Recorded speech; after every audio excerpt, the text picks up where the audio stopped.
Hey friends, welcome back to the channel. And if you're new here, I'm Rosa, and on this channel I share delicious recipes to help you on your plant-based journey. So today I'm super excited because I will be sharing with you some of my favorite tips and tricks that will save you time, energy, and money. These hacks will make your plant-based cooking a whole lot easier. So if you're ready, hit the like button and let's get started.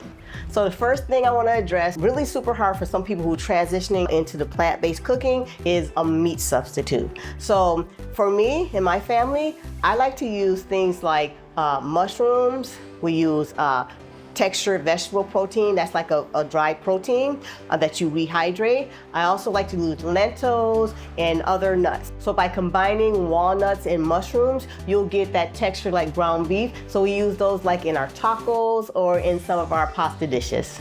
You can use lentils and to replace the meat in shepherd's pie or in meatloafs. You can also use portobello mushrooms to substitute hamburgers by grilling them and seasoning them really well, or you can slice them up and mix them with peppers to do some fajitas. And if you're missing having fish or poultry, you can always substitute that with tofu or cauliflower. And we have recipes on the channel. So speaking of tofu, it's one of the most popular food that's used in plant-based cooking. So tofus come in different textures. One is a silken soft tofu, which you can use those like in puddings and in smoothies and other dishes. There is a firm tofu, which is more for a little bit more meatier texture, which you can use in stir fries or different recipes like that. And there's an extra firm, which is my favorite, and I like to use those in like baking, like making chicken recipes where, well, it's not chicken, but recipes that you can make substitute chicken recipes in there, or you can slice it up and make bacon or tofu bacon. And then there's extra firm where you'll have a more tougher, meatier texture, okay? For meats like roast you can make with them, etc.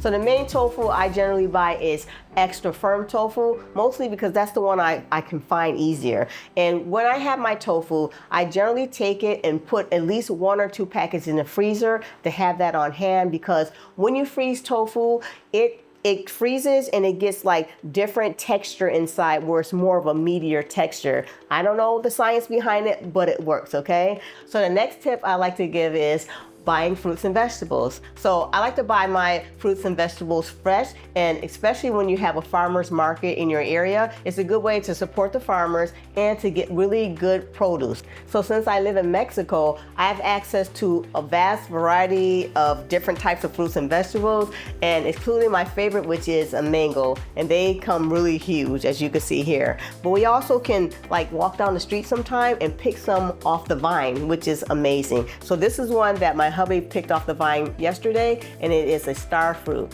Now, sometimes these in America cost a lot of money, but the good thing about living out here in Mexico is there's fruit everywhere, including coconuts.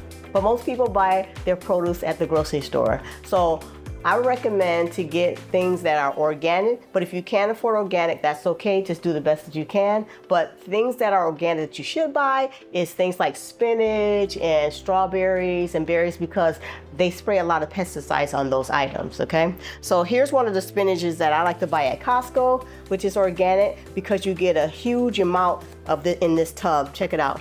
Like, you get a lot. And I take a lot, when I buy my spinach, I will take half of this pack and I will freeze half of it so that I can use it in my smoothies, and also it will stay longer, okay? So it'll stay fresher.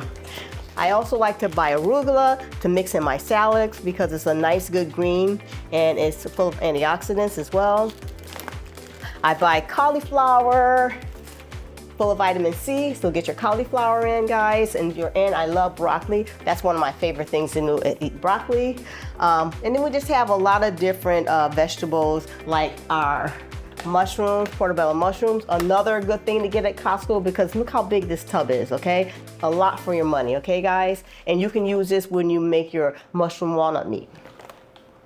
And don't be afraid to buy frozen fruit and vegetables, because when you buy frozen fruit and vegetables, one, they actually pick them at the peak of ripeness, so you know that you're getting them nice and ripe and sweet. And also, when you're getting fresh fruit and vegetables, they tend to get bad quicker. But with the frozen variety, you know that you're getting something that's going to last longer. You can keep them in your freezer, and you'll always have that seasonal vegetable or fruit on hand.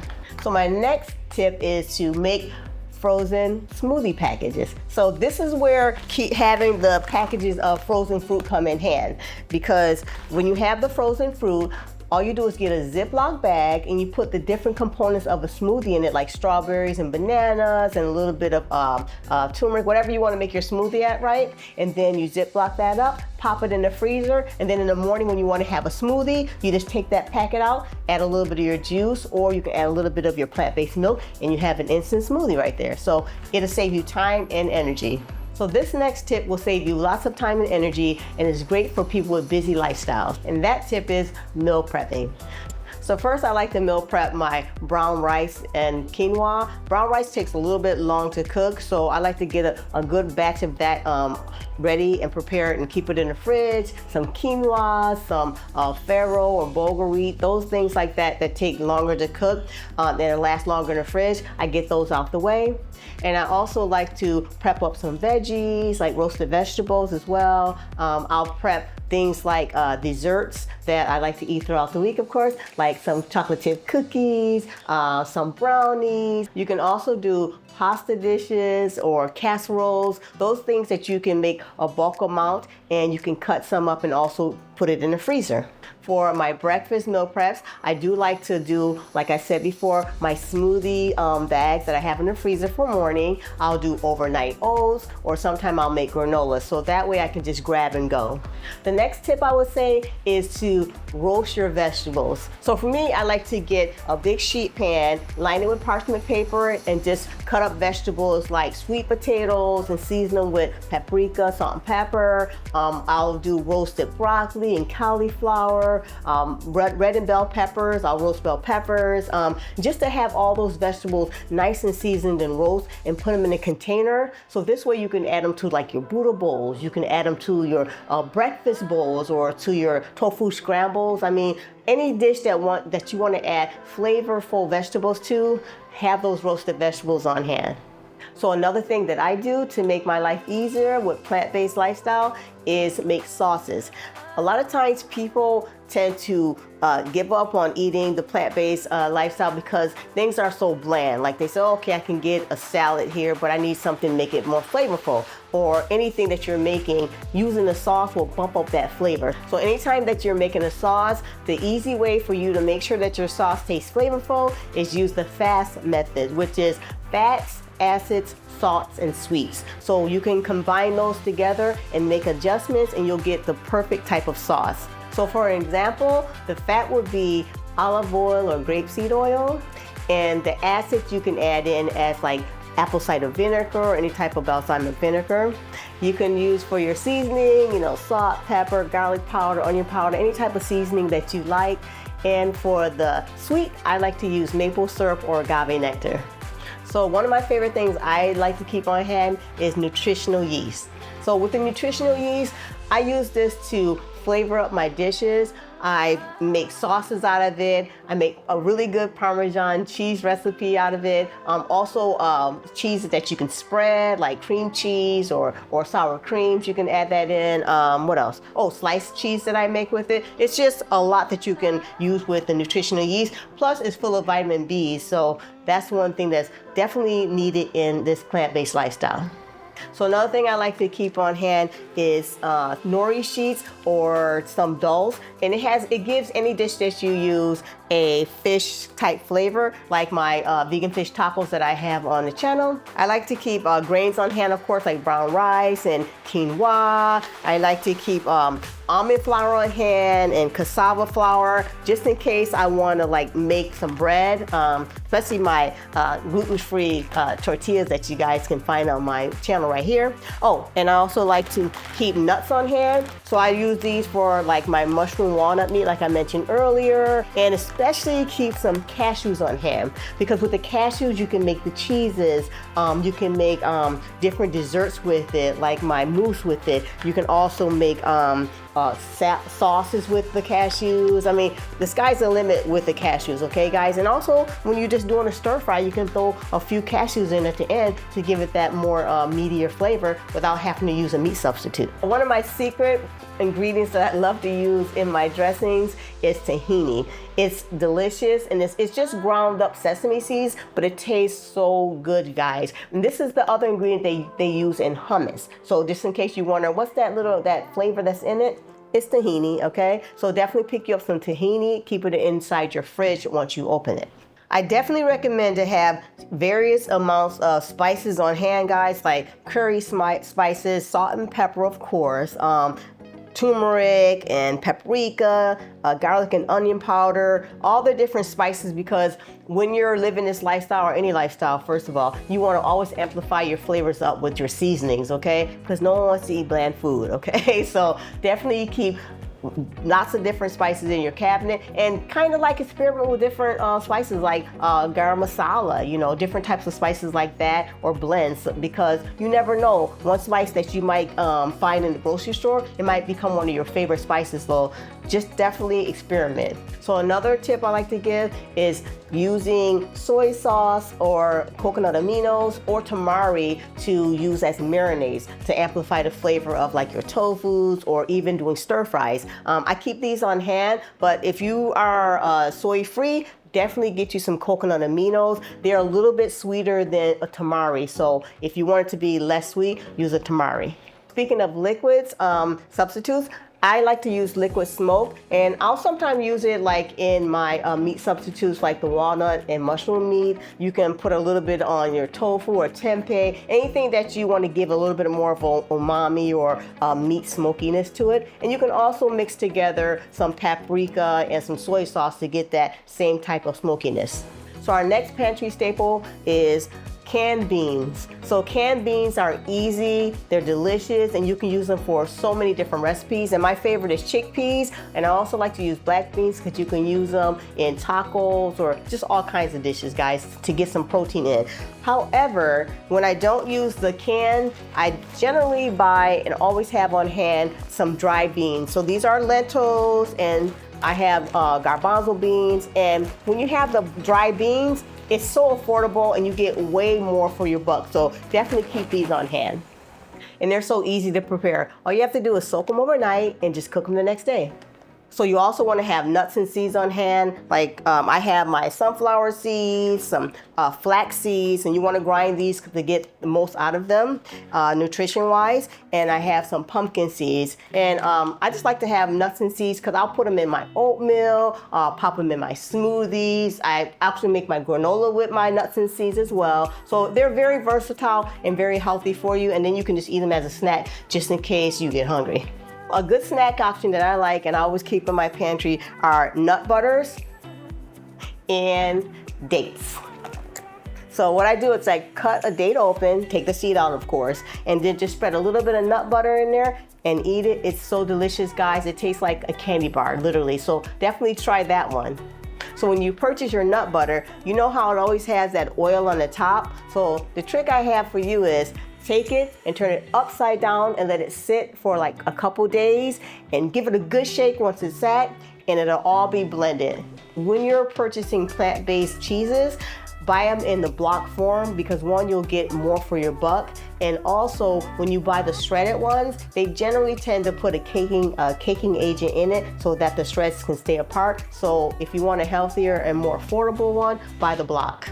And if you want to make your own cheese, I do have recipes on my website and on the channel, and the link will be in the description. So this hack is for those recipes that require an egg to make it rise. What you can use is bananas or flaxseed eggs, or you can use applesauce. These will actually give your baked goods a nice crumb and give it that leavening agent that it needs. So what I like to do is keep a Ziploc bag of like vegetable ends and pieces from when I cook. So for instance, if I'm making a recipe that has requires carrots and onions, celery, I just keep the little end parts that we normally toss into the trash, and I keep them in a Ziploc bag in the freezer so that when I take them all out and the bag gets kind of full, I'll make a nice rich stock or broth with them and use that for my soups or from sauces. One thing you'll hear when when you're transitioning into a plant-based diet is, where do I get my protein? So that's a big concern for a lot of people. So to get your protein, there's many different foods that you can eat. Like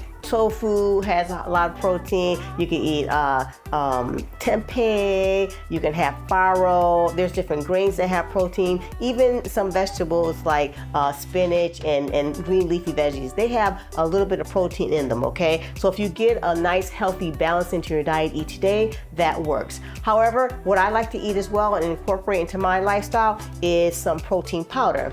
So this is one of my favorite protein powders. This is by Sun Warrior. I literally eat it every day in my smoothie. So that way I ensure that I get enough protein into my system. And if you want to find this protein powder, there is a link in my description, and definitely check it out. I get a small commission with it because I'm an affiliate with them, but you won't regret it because this stuff is amazing. So also with that, let's talk about your omega-3s. So a lot of people think that omega-3s can only be transferred into your body with fish and seafood, but that's not true. The fish actually eat on the algae out there in the sea, and that's how it gets into their system. So a way for us to get the omega-3s into our system, we can eat flax seeds or chia seeds and seeds like that, and it'll definitely get into your system. But be sure when you eat those to make sure you grind them up in a grinder, because they'll be able to absorb into your system easier. And finally, guys, I think it's important that you have certain equipment on hand to help you prepare your meals more easier. So one item that I really love and I use every day is a blender, a high-speed or a good quality blender, in which I make my soups, my smoothies, my sauces. I even use it to blend for the cheeses. So always have a good blender on hand. I really am loving my tofu press because, of course, I use tofu throughout the week, and having a tofu press has made it so much easier. I used to use the cans and use the plates and stuff like that, but this is the bomb, okay? I really like my tofu press. Also, my food processor, very important to have on hand because it chops up food for you. It gets the chopping done faster and easier, where if you don't want to have to use a knife all the time, just a food processor, it processes the food, okay guys? So just have that on hand. And also, it's not absolutely necessary, but for me it is, and it's my juicer. I juice every day, guys, and it's good to have juice in your system because it's a super way to stay healthy and get the juice and the vitamins and the minerals into your system. So I really love my juicer. It's an option, guys, but I would recommend it absolutely. So there you have it, some of my tips, tricks, and hacks. So I hope you guys found this helpful. And if you want more help on your plant-based journey, I have several cookbooks on my website, and I'll leave the link in the description. And on the website, you'll find over 300 delicious recipes that you can enjoy. And please check out the other recipes on this channel, and definitely subscribe because I post new videos every week. So with that being said, I'm Rosa, and I'll see you on the next video. Bye for now.